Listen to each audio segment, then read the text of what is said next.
Welcome to the most expensive gym in Scottsdale, but we've got a few more options to show you. Check out the Hive. They're building schools, orphanages. We always knew we wanted to create a place around bringing people together. I've built 2 companies, and I've built those by authentically being me. It's important to use conceptual thinking as opposed to literal. It's being willing to just go, you know what, the club's got to grow. We're changing the temperature. We're going to get a little bit of hate, but you know what, everyone's going to benefit because you made that bold move. I choose every day to partner with my future self because I have some big visions, some big impact. It's not the gym that we're trying to build. It's All right.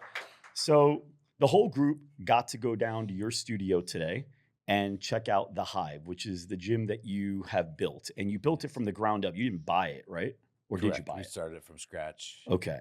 And now you have a journey before that because there's things that you guys are doing. You're building schools or a school, is that right? Absolutely. We own an online school that we started 8 years ago because we had a need for different education for a broken system of today, and we want to innovate something different for our kids. And pretty much many entrepreneurs caught on, and now it quickly, as you heard, went to over 40 countries. We serve families and also 40 states and 6 countries. So you have students in 40 countries? 40 states. 40 states, and 6 countries. And nations. 6 countries. Yeah. Wow. Yeah. How many students?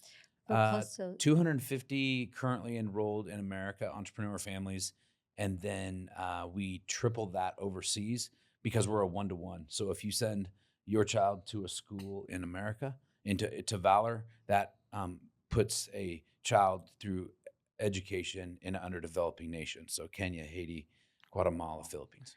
Now you said entrepreneurs. So is this only for children of entrepreneurs? No, but we found that entrepreneurs, families that travel, that don't want to send their kids off to be programmed for a world that's broken, or by, different teachers tell their kids to chase their dreams, but often those teachers have already given up on their dreams, but they're saying the right things, checking the right boxes. And so we just wanted to disrupt education and say, you know what, we spent more time unschooling our kids than we did, feeling comfortable sending them off to one of the best private schools in Scottsdale. And we're just like, no, we're not sending our kids off to the lion's den to get chewed up by this world. We're going to educate them, but we're like, we're not homeschool parents. No, we we're love not. our kids too much to try to do that, but we need an online format that can travel with us, but yet still have, community and things like that. I was just going to quickly say, what you just said was so impactful to me right now recently, because I just watched my daughter graduate 8th grade. Mm-hmm. And my wife and I talk about this, where it's like, we work so hard to make sure that they don't get untaught the things that we work hard to teach them at home. Right. Certain things, whether it's like by watching other kids do certain things that we just don't believe align with our value systems, or the way to treat people, or the way to think about other people, or whatever, or even about themselves. And at the 8th grade graduation, I don't know if it was the superintendent or somebody, but he gave a speech, and it was like 3 things you must do to be successful. And the first one was always listen to your parents no matter what. And I was like, I'm definitely not always right. And my dad and mom were definitely not always right. And I know their parents weren't always right. And, I think I know why. Maybe he was wanting to butter up to all the parents in the room. And I saw a lot of parents who were like this, like looking at their kid elbowing them. Yeah. And I'm just like, no, that would have not worked out well for me or my dad as well. Like probably because hearing what my grandfather had said on, it would have worked out for anybody. So, but that's just like one thing I heard in like a short little speech. And now thinking like, what does 8 months of school, how many little things are being taught by an authoritative figure? Right. So when it comes to you guys, what are some of those things or some of those principles that you focus on teaching to the kids that you feel that would align with the beliefs or systems of probably a lot of people in the room? Sure. Well, Tia can more speak to it, but I know the number one, we took personal responsibility for educating our kids, and we weren't going to allow a broken system to do that, or just pay and say, well, this is the way it is. I mean, look at all of us here in this room, here listening and learning and downloading this podcast because we desire to learn. But chances are our kids are going to school in the same classroom that we did 20, 40, 50 years ago, learning the same way, when many of you want to buy a book right now. Some of us want it on hardback. Others of us read it on a Kindle. Other of us want to actually watch this on YouTube. We're finding different ways to learn, but yet we're making our kids learn the same way. And we took personal responsibility, and Tia will tell you the rest. Well, when we're as human beings, we're made up of mind, body, and spirit. So we were seeing our daughter's spirit be crushed in an environment where she was very innovative. She was a creator. And here she's in this more like model of education that's like, it's an academy and, you can't miss this many days of school. And what had happened is we were traveling. Had the opportunity to take our kids to the Holy Lands for spring break. This is 2017.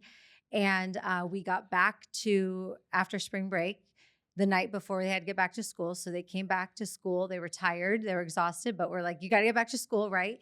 And we got a call later in the day that our kids were falling asleep. And they never asked our kids, oh, where did you do for spring break? How's your experiences? They didn't know that they had actually been in the Jordan River the day before. And there was a moment where and there was Tia, a they didn't have their disconnect. homework done. And they didn't have their homework That was done. a big no-no. And we were at 10, they had already missed 10 days of school. If they missed one more day, they were going to turn us into the state. And we're like, we are these entrepreneur, good parents, connected to our kids, trying to open our kids to the world. And that's when we had to take a moment as a parent. And I think that's what the biggest thing, our responsibility with raising up this next generation is to look at them and say, what do you need? And connect with them and find out what's going to help move the dial forward in their life. Now, we decided to launch an online school and invest because we couldn't find what we were looking for. But honestly, we almost quit. And we started this school in 2018. In 2020, March of 2020, we actually had 30 students at the time. And we brought all the students together for something like this at a retreat. And we thought, okay, we're going to create this connectivity. That's the biggest thing with our school is we do retreats every year. We do conferences. So we get the kids together. So they're all over the nation and all over the world. So they need to stay connected to one another. And the next week, the world shut down. Our school tripled in size. And then the compound effect has really happened. So you never know. Like that's the biggest thing I think as entrepreneurs and pioneers is like, you got to do the dang thing because you never know the answer that we needed for ourselves, we created, but then many families needed it right down the road. So Yeah, that's interesting. Now with going to that story, your book was The Church Boy to Millionaire. Yeah. And you made a really good amount of money. And was it Youth Omnivia? Is that Optavia. Optavia? Was that both of you guys working in that, or was Yes. that So you guys did really, really well, Yes. and you guys travel quite a bit. Weren't you recently in Kenya? Yes. Yeah. What did you do in Kenya?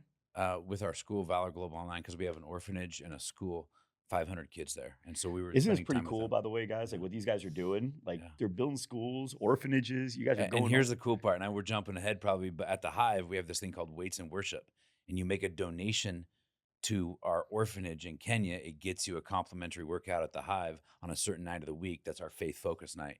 And so we're just using one business to fund actually our true passion, which is really ultimately leading people to Christ. But really, it's saving these kids that need education in another city. And so, you can take one business that just funds your heartbeat. Yeah, I love that. All right, so let's start Church Boy. So you were a church boy. You did this thing with Optavia. Optavia. And what is Optavia? Still, it's really one of the fastest growing and most well-known weight loss plans. And that's where I was in 2010.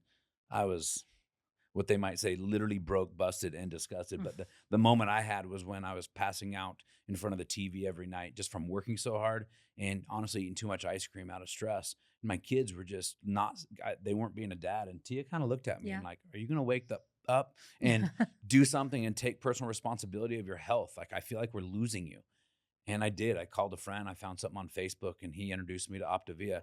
I lost 70 pounds in 14 weeks. It was not in a gym. It was through a pre-meal nutrition plan. And he was a coach. He was a coach to me. And that's what I needed. I need someone to guide me, to encourage me. That's what you are, Mike. I mean, you're breathing life into people. And for the first time, Calais did that to me. And it opened our eyes to this business that, whoa, and it is a network marketing company. We didn't know it at the time. We're like, we didn't care. This thing worked. Yeah. And that started our journey. And she lost 40 pounds. And we did it together. That was the first thing in marriage that we literally probably acted like a married couple. Like, we're going to take our health to the next level together. And that was 15 years ago. And that was the start of how we got here. Wow.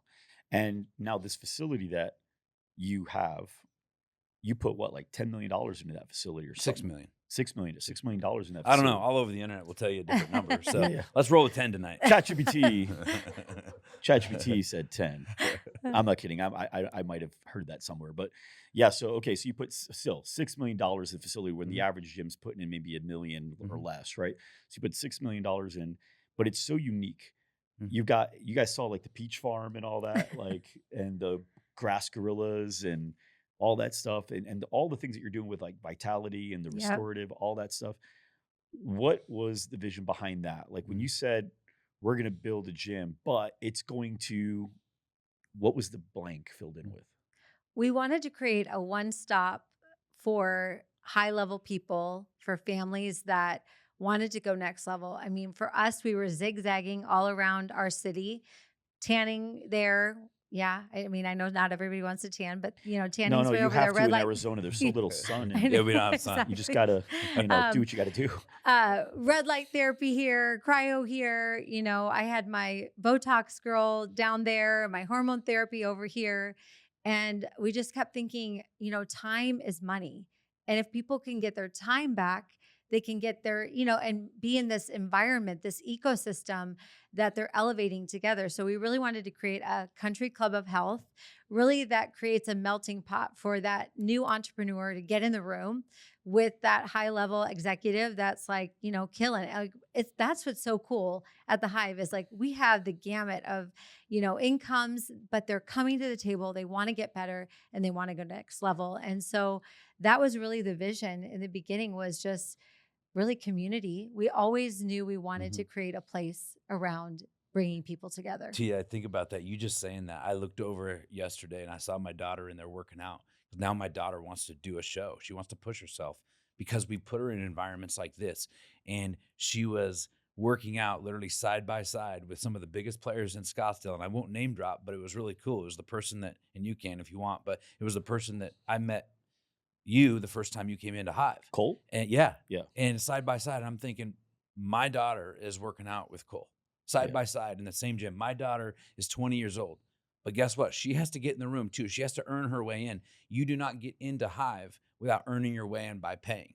So it's neat that you can, we have different entry points, but you can be working out with a multimillionaire here.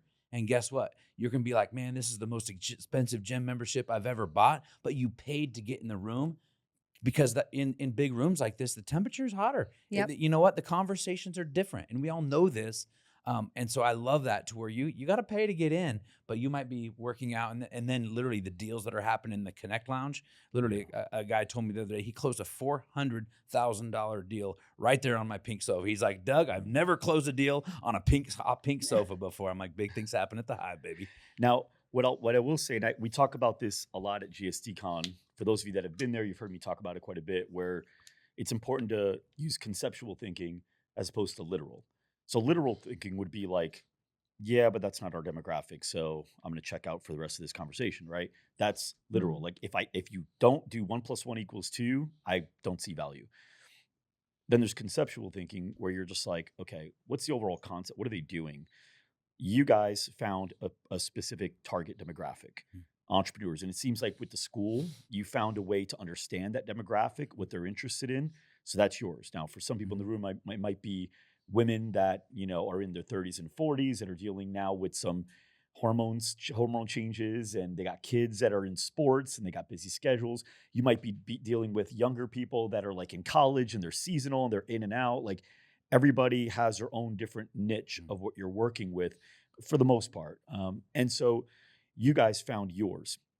What you've done really well that I've seen a lot of people test doing and they failed, and it doesn't mean that they should figure out a way to do it. It might mean that that's just not their niche for their model.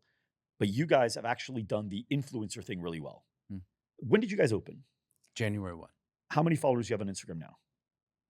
13 or 14,000. 13 or 14,000, Yeah. right? Like that's not typical, right? For a gym, typical by now, you might have a good 600 to 1,200 followers. Yeah. Typical. And you guys have 13 or 14,000. But I see you guys, it's funny, you ever heard of RAS, reticular activating system? Yes. Oh, yeah. Or like, now I bought this car, so I see this car everywhere I go. Absolutely. I bought those shoes, I see those shoes everywhere I go. Well, I never heard of Hive. Mhm. But you guys had just opened. It was like March or something like that. And Cole Gordon, for anybody that doesn't know Cole Gordon, good guy to follow on Instagram, by the way. Absolutely. Very, very understanding of the game of sales and building sales systems. So Cole's like, "Hey man, want to get a workout with me? I'm going to Hive." And I'm like, "I don't know what the Hive is." He's like, "Oh, it's a pretty cool gym." That's, by the way, he's undersold That's it. how he would say it too. I Yeah. love that. But yeah, Cole is like that. Like, to give you an example, we went to dinner. Me and my wife went to dinner at his house Saturday night. And it was 8 o'clock. He's like, "Yeah, we typically go to bed around 8." And I'm like, "Oh, okay." My wife and I were like, "All right, well, we got a whole night ahead of us. Where do you want to go?" But yeah, very, very calm, very docile. Mhm. But he's like, "Yeah, pretty cool gym if you want to come." I'm like, "All right, cool." Your gym is the first gym I've ever walked into that I had to walk out of and walk back in filming because I thought it was so bizarre. Did you guys feel like Yes, that? Like, that's well, what we. like you feel like you have to film going in? I think I was confronted with a grass gorilla, and I was like, I gotta record this. So I thought that was amazing. But then I started like noticing that a lot of my friends that I think very highly of as far as their skill set, they're working out there. Mhm. Or, people that I'm connected with. I saw Jeremy Miner. He took his whole team there, I think he Yes. said, right? Jeremy's a good friend of mine. Andy Elliott, I saw, goes there all the time. And then when I was working out with Cole, and this is an example of like really knowing how to gather that niche, right? Whatever your niche is, your niche is. But I'm working out with Cole, and he goes, "Yeah." He's like, "So what kind of investments are you in?" That's what we're talking about while I working love out. it. Right. Or like 8 minutes in the conversation, and it felt comfortable, right? Because Yeah. that's my kind of interesting conversation. Mm. And I was telling him what I'm doing and what I'm not doing. He's like, "Oh, really?" I'm like, "Yeah." He's like, "You know what? If you like the real estate stuff, do you know?" And he said the name of a person. I think it was Adam. And I go, "I don't know him." He's like, "This guy does a lot of deals." He's like, I have some money with him." I'm like, "Really?" He's like, "Yeah." He introduces me to Adam. Adam and I talk. We connect right there. And I'm just like, man, then a few minutes later, we're working out. We're doing maybe like 20 minutes later, we're working out. And he's like, "Yeah, you know who else has like a really good system on sales?" I was like, "Who?" He's like, "Have you ever met this guy?" I was like, "No." And he's like, "Oh, you got to talk to him." So I met like 3 people Mhm. that are totally my niche. Yeah. If you guys weren't 45 minutes, 50 minutes from me, I'd be there. Right. I mean, that would be my gym for sure. You guys are you're far from me, Yeah. right? I'm far. Technically, I'm far. I'm Northwest Peoria. It's my Right. fault. But I just think it's an amazing example of when you understand your niche, how to build for it. Mhm. When you think about that niche wants to be able to put stuff on social media all the time. Mhm. It's a social media playground. Mhm. Your Yeah. whole Did you guys like feel like Mhm. there was like a ton of things you could do there, Mhm. like social media wise? So I just thought that was really, really Yeah. great. So for anybody else that's watching, listening here in the audience right now, like thinking about your niche and what is it that your niche really cares about? What do they find Mhm. fascinating? What do they find interesting? What are great conversation starters? What is it that would actually bring more of those people? If it's, moms, like what is that moms really want? Once you know your true customer avatar, which we talk about a lot at Loud Room, or your ideal customer avatar, everything you build, everything you talk about is for that person. Mm. The fear, which I had too before I niched to gyms, because I wasn't always niched to gyms, the fear that I had was, well, I don't want to say it this way because if I say it this way, then it could turn off that person. And if I say it Mhm. that way, it could turn off that person. Once I niched to gyms, I was like, you know what? Screw it. I don't want that guy anyway. I know exactly who Yeah. I want. And Mhm. everything was, I switched terminology from customers to members, right? Because Yeah. that's the terminology that they used. I started using terms like EFT and recurring revenue because that's Mhm. the terms that they used. So I feel like you guys just really understand it. You really nailed it down. I am interested because, and this probably part of the process, hot pink. Mm. Like you have like a couple cars that are hot pink. Yes. Yes, we Like do. like that shirt, Yes. hot pink. And what are they? They're like noticeable cars. What were they? I have a G-Wagon, pink, wrapped in pink. It used to be wrapped in gunmetal gray, but now I wrapped it in this metallic, Hot what's it called? pink. Yeah. Chrome? Yeah, it's like that chrome, but we're old school. We're like guerrilla marketers. Yeah. We're Gen Xers. Yeah. So you just get out and do Just it. be loud But that's what and be bold. works a lot right Yeah. now. Yeah. If you're going to do online stuff, what you guys are doing works really well. The building an environment that makes people want to Mhm. share, like Yeah. creating Right. creating almost a habit of sharing Right. while you're there. I mean, while I'm at your gym, I'm seeing people just nonstop on their phones. Yeah. Yeah. I wanted to do it. I didn't do it because I wanted to surprise them. I didn't want them to know what was coming, Right. right? Okay. So I didn't want to insinuate. Now, next time I go, I'm going to do a lot more. I already have the videos. So I want to take it back now. Um, back to Church Boy. So Mhm. talk to me about that. Like, what is the story, Church Boy to Millionaire? Like, obviously you were I'm assuming choir or not choir. What do you call it? Altar boy? What Man, would I be an altar boy? Uh, what is What it? would I look like? What is it? I don't know. What do you Old call Doug it? the altar boy. What do you They might call it? write books about that right we there. just grew up in the church. We Yeah, just we grew grew grew up in up. the church. Church. Here's what it really Both came his from. both of his grandpas were pastors. Yeah, both my grandfathers were Oh, ministers. wow. My Yeah. dad was a deacon, and I really felt this suppression around money. I mean, I've always chuckled. I'm like, you go to church. The old joke is, oh, they're going to ask for money. Not always, but it's funny how these days you go to any church, they give you 4 ways to give it. There's a bucket in the back coming across. You can put it online. You can text it. I mean, there's lots of ways to Yeah. give, of course, because a lot of great things can happen because of that. But the biggest thing was I was told not to chase money. I was told that money, success is bad. It'll change you when you make money. It'll change you. And I was told these things by people I loved. And and I'm one of those guys. I was also told not to drink. Gosh dang it, give me a Coors Light. I got to know what it tastes like. You're going to tell me I can't have it, right? So you're going to tell me money's bad. I got to figure out what's so bad about it because y'all keep asking for it and y'all talk about never having enough of it. So, and I say not all here, but I'm just saying you guys get the point. I'm like, all these people in church. And so that was really the story of I kind of grew a little bit of a bitterness towards the process of church, but I was always in love with the Lord and what Christ had done for me because really he's where my strength comes from. And so I had this internal battle with frustration with the church but yet peace with the Lord. And I just knew that I needed to get to the Holy Lands, which is what happened on that spring break. I needed to go see if God was real, and I needed to go where the Bible talks about. And so we went and walked the streets of Jerusalem to where maybe the Bible would come alive. And I realized when I got to Israel that how real God is and where Jesus walked. And I also realized that, I was thinking over there when I was on the Mount of Olives, I was looking out at the 2,000 years later, what we have all become, generation after generation after generation. All we have done is inherited good habits from our parents and our ancestors and really bad habits. And we've compounded. And I realized that the reason my grandpa said success is bad is because his dad did. And then my dad told me, Doug, success isn't that bad, but just know debt's normal. My dad told me debt's normal. So the first 15 years of our We life thought and all debt of our was normal. businesses, we were in debt because it's normal though, right? Yeah.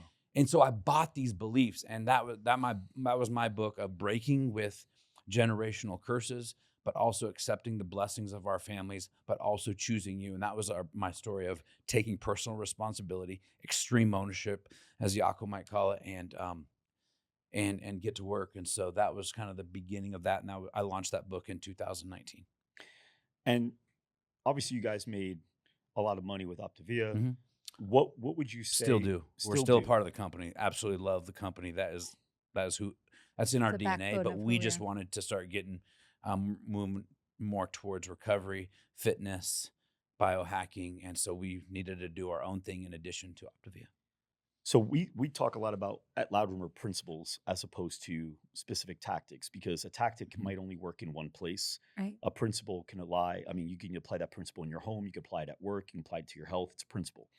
So if you think about some of the principles that got you to go, because I'm assuming not everyone in Optavia made as much money as you guys, Sure. right? Is Yeah. that fair to say? Many did. A whole lot more didn't. Yeah. So with that said, what are some principles that you think that you applied there that you can apply or you are already applying in your gym Mhm. that you would apply in your school Mhm. that everyone here could apply ways of thinking, Mhm. ways of behaving or Mhm. responding or whatever principles that you think could work anywhere you would apply to any business you start. We kick fear in the face every freaking day. And that's your book, right? Yeah, every day. What's that mean to you? Everything I want or that he wants or the lives that we want to impact or the money we want to make or the cars or the houses we want, everything we want is on the other side of fear.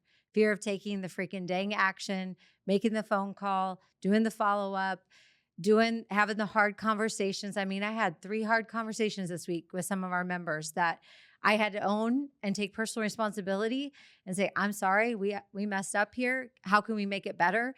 I mean, I had to step up and lead in those moments because there are orphans over in Africa right now that there is a school that's almost done. It has about another $100,000 that they need to fund this school so that another 500 students can get educated. In these villages, I mean, it's when you live in America and then you go to Kenya and you see the potential of what you can change a whole in 25 years, how $100,000 of me kicking butt today and taking numbers, making it happen, showing up when, I'm showing up at the gym a lot of the days, the last 40 days, 4 a.m. 4 a.m. in the morning. I saw the story. Yeah. Yeah. So I choose every day to partner with my future self. Many days it's my 65-year-old self. Some days it's my 50-year-old self. Lately it's been my 65-year-old self because I have some big visions, some big impact, a lot more millions of dollars to make in order to achieve those goals. So I know everything I do today is connected to that. So let me echo Tia because she plays it, but she underplays it. This gal is doing actions that she's deeply tied, and she does this better than me. She's deeply tied to her why. She's deeply tied to, it's not the gym that we're trying to build. It's the impact. And that's what keeps us putting our phone in front of our face. And, there's a good guy that I've built 2 companies. Optavia has been successful and Valor has been successful. And I've built those by authentically being me. I've built those by putting a phone in front of my face every single day, telling people my wins, telling people my struggle, just being authentically me. People relate more to the real you than there's plenty of filters on all over Instagram. Everyone's a guru these days. But you know what? Most people actually aren't living that off the screen. And when you begin to step into this, these people came, if you guys follow the gym, I think it's called Gym in the North or the Gym in the North. If you can go to my Instagram, The Real Doug Wood, and you can find them. Kim and Peter Lee, they came here to visit for a month to Scottsdale. This is a month ago. Yeah. They came and they like to try a new gym, probably like you do every time you go to town and a new city. They came and they joined Hive. They've been to Scottsdale multiple times for 1 month. They bought a 1-month pass and they left. Within 15 days, they were already putting their phone in front of their face. They're recording everything. They were doing social media better than me because actually I kind of got weirded out when I opened Hive. I'm like, who is Hive? But then who is Doug and Tia in this brand? And I started overthinking it. I started letting fear creep in. Tia started letting fear creep in when we first got open because everyone's like, wow, it's so beautiful. And we're like, how do we tell this story? We're just used to being like raw and kind of crass. And we just film our videos and I'm realizing that's what actually made us. That actually is what makes us unique. But then we started getting real polished and, robot-y. I realized I wasn't connecting with my audience because that's not me. I'm just going to be raw. And so I watched this Peter and Kim literally crushing social media. They told me their Gym in the North is literally exploding would be the wrong words. They said our members and our community is like, who the heck are you? Where have you guys been our whole life?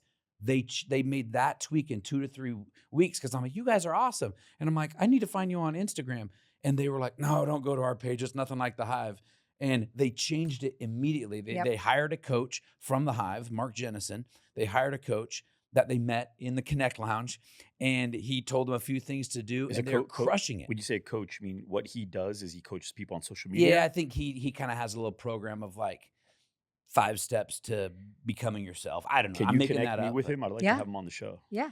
So Mark's an incredible dude. And so what I did, I realized I got to figure this thing out. So I hired a coach. And I said, I need someone that I trust, I respect, that I've been watching. But, we're always, when it's time to grow, we're afraid to pull our pocketbook out. Like, you can always find reasons why not, right? I said, no, I've got to do this.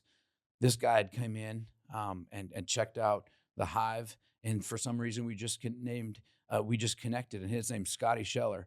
And he was the first authentic, real dude that reminded me of me, but he was younger, but he's kind of more distinguished. He's just, you follow Scotty. He's a good follow on Instagram, by the way. Yeah. He's like just natural and I'm like, but he's so organic. And I'm like, Tia, that's me.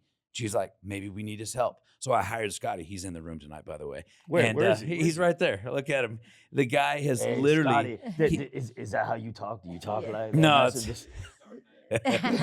but this guy, he's taken Hive and us in the last 8 weeks, and he's gotten us back to who we are, but just showed us some innovative ways for today and what's working right now. And just literally, he's here now. He's like, Doug, just be you. Remember, that's what you've For 15 years, you've been being you. You paused, you got scared, you started trying to get polished for 6 months. Just be you. And it's amazing what happens when you are just you. People love it. So I want to talk on that because I'd be willing to bet. I know because I know some of the faces for sure here, a lot of the faces. A lot of people here put a lot of time and energy into social media. Mhm. Fair? Yeah. Yeah. Mhm. In order to be able to gain some, it's not about an ego. I want to be famous. It's about like, I think this can really help me get in front of people Mhm. that could be members. Yes. Okay.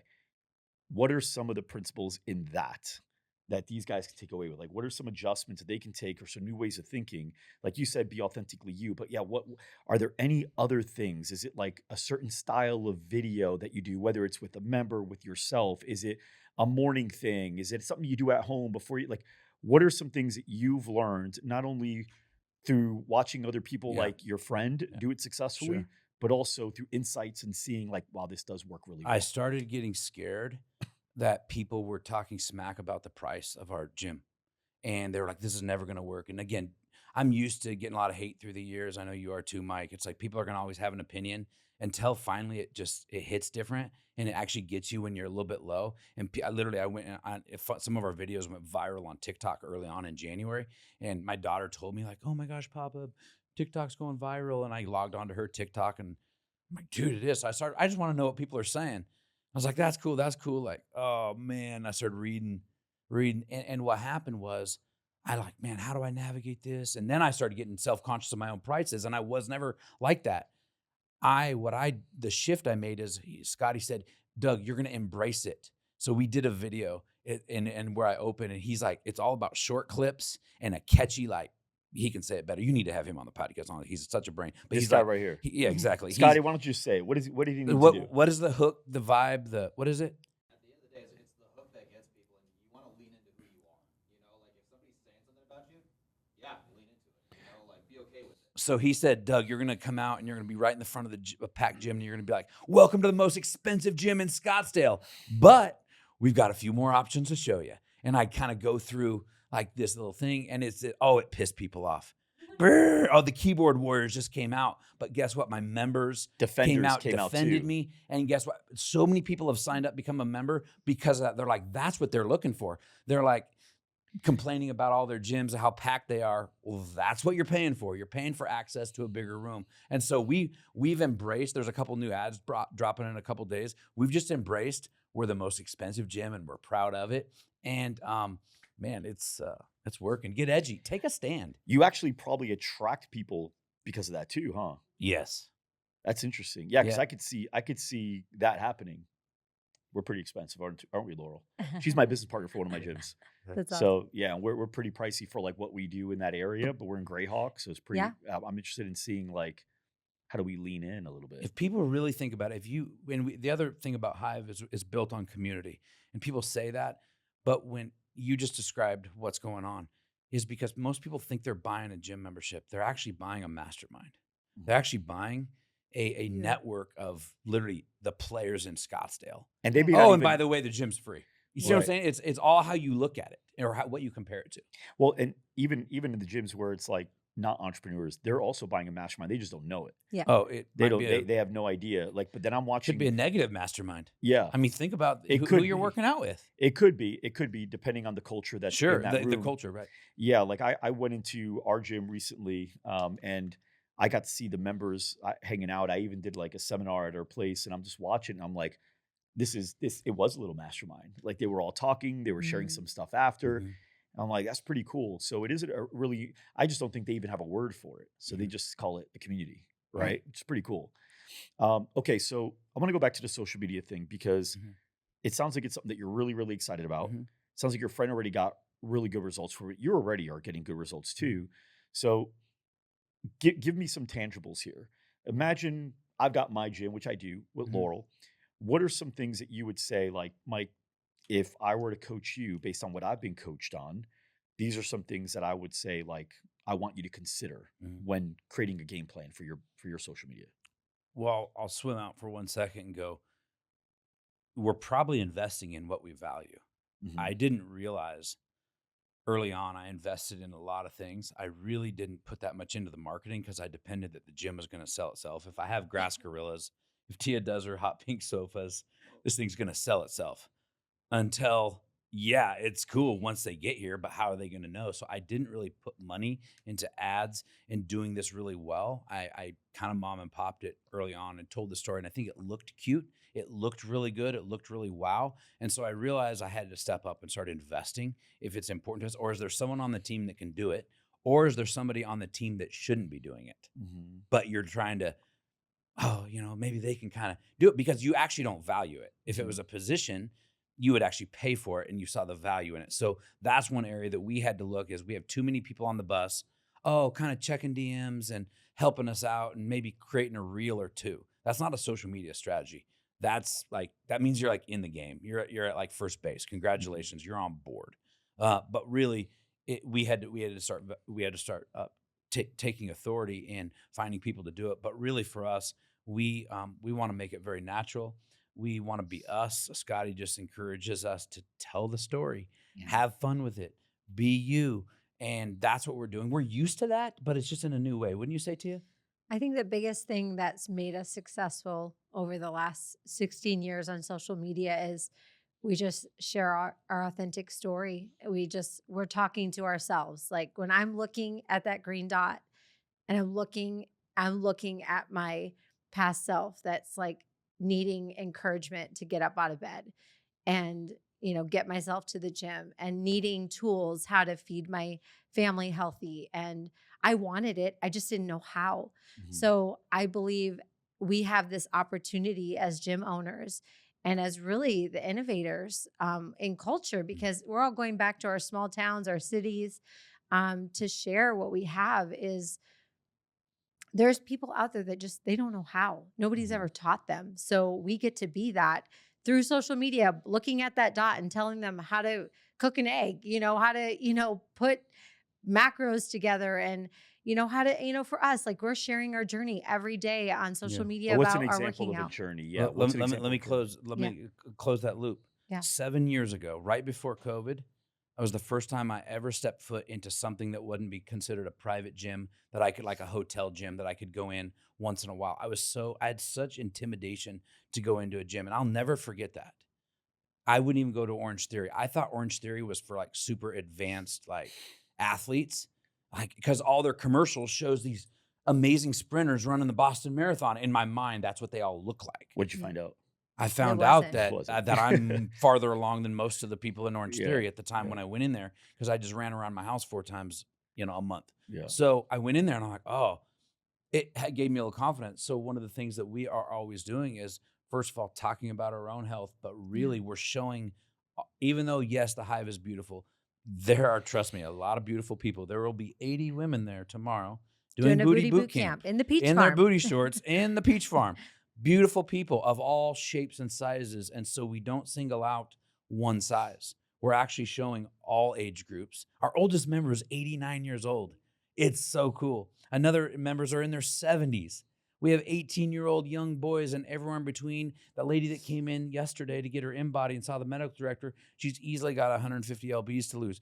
She is walking into the Hive. Why? Because we've shown that it is safe. We welcome everybody where you're at in your journey. Yes, we have lifter bros here, winning shows, and girls, and everyone on their journey. So we try to make our especially our story is more behind the scenes of like, here's what the people look like. But one other thing, T, that we've also done is we've embraced our faith gatherings. We do our weights and worship. That's another thing we've doubled down on. We get a lot of pushback. You shouldn't have God in a gym. Really? Well, I own the gym, so I'm going to decide if I want God in my gym or not. So we've embraced the hate coming around. Religion and gym shouldn't mix. Yeah. That's cool. We love it. You want to come Sunday night? Because we're having weights and worship again. So we've just embraced that, and our followers go up when we do our faith nights. edgy. And guess what? We lose 30, we gain about 130. And if you go back and look at our analytics, when we take a stand for our most expensive gym or something that's important to you, you find your thing, take a stand for it. You like literally, people will come literally knocking on your door to join. That's an example right there of a principle, right? People won't take the risk of gaining at the cost of losing anything else.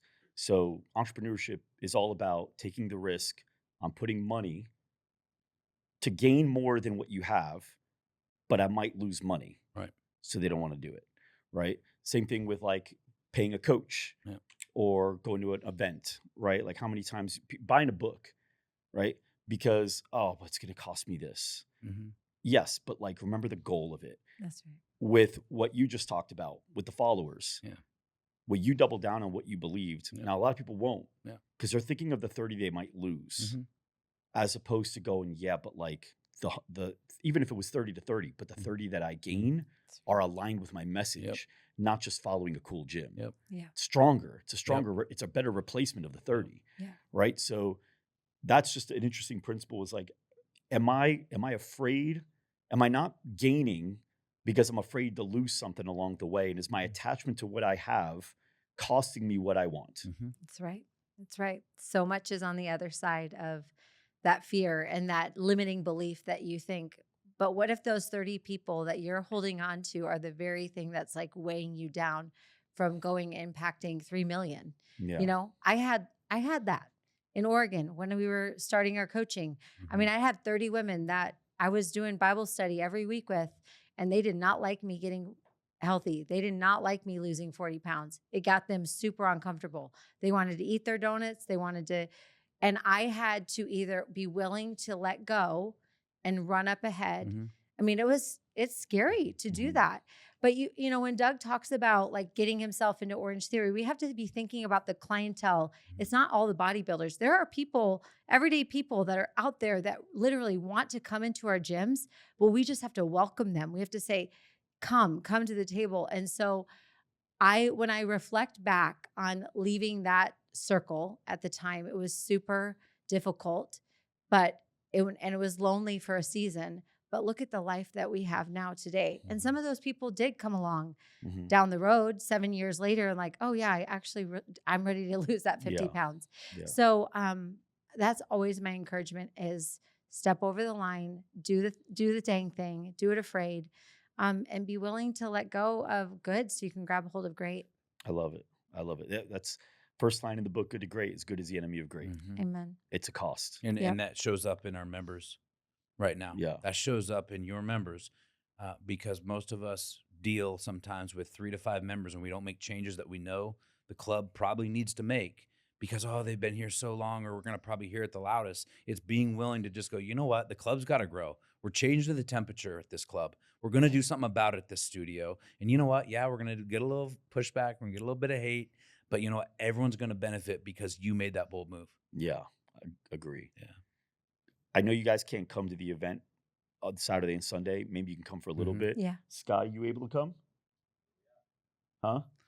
Where is it at? You able to come this Saturday and Sunday? It's perfect. Is it okay if he goes? Of course. He's a Yeah, you guys he's a want grown Scotty to man. join us? Are you guys okay with Scotty joining us? Yeah. Okay, Scotty. I'll give you the info. Okay, guys. Round of applause for these guys doing a lot of Yeah. cool stuff in the world here. Thank you guys for everything that you do. Absolutely. The schools, the stuff that you're doing with the orphanages, the gym, the business, the Mhm. books, the sharing. I mean, what you guys came here. He said, right before he started, he's like, Mike, just so you know, I don't want to plug anything. I'm here just to serve. And I was like, yeah, I totally appreciate that. So thank you guys very much. And for everybody watching, everybody listening, thank you so much for tuning in. And we will see you next time.